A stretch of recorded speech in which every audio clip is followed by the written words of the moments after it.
suicidal. It is done first for the precautionary measures and safety of all responders.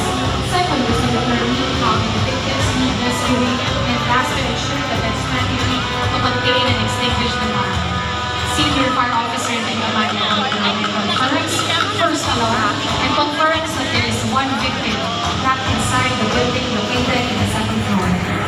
According to the phases of firefighting, the priority is rescuing the victim before fire suppression.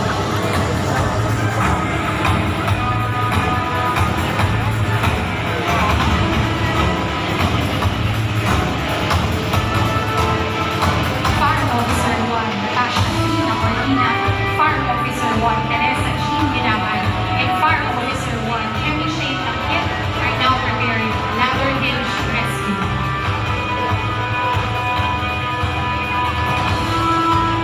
All female EFP rescuers are now raising the ladder for access to the trapped victim.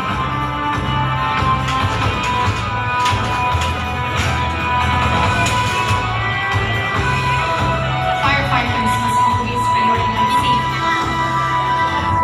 Meanwhile, SFO1 Benny Olosetio, together with Fire Officer 1 Benny Corazon, Fire Officer 1 Maria Sergio Tinakman, and Fire Officer 1 Mary Rose Hakoto prepared the necessary tools and rescue equipment. The ladder is now secure. Fire Officer 1, Rescuer 1, Fire Officer 1 Mary Ang ganda ng kawan. climbs the ladder to perform rescue Saving yan. Oo.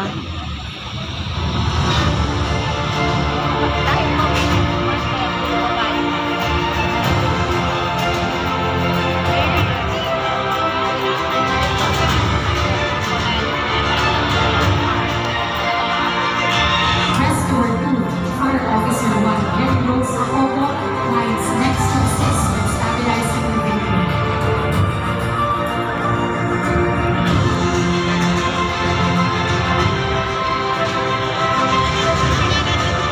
The ladder is lowered to attach the rescue basket stanchion.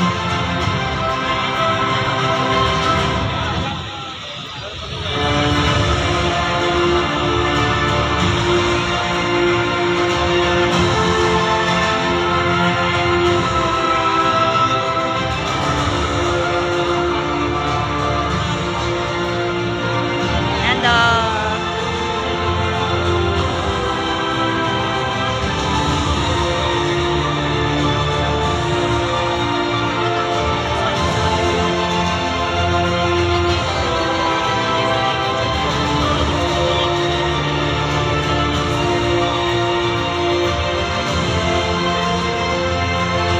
Once secured, the ladder is raised again, bringing the stretcher out.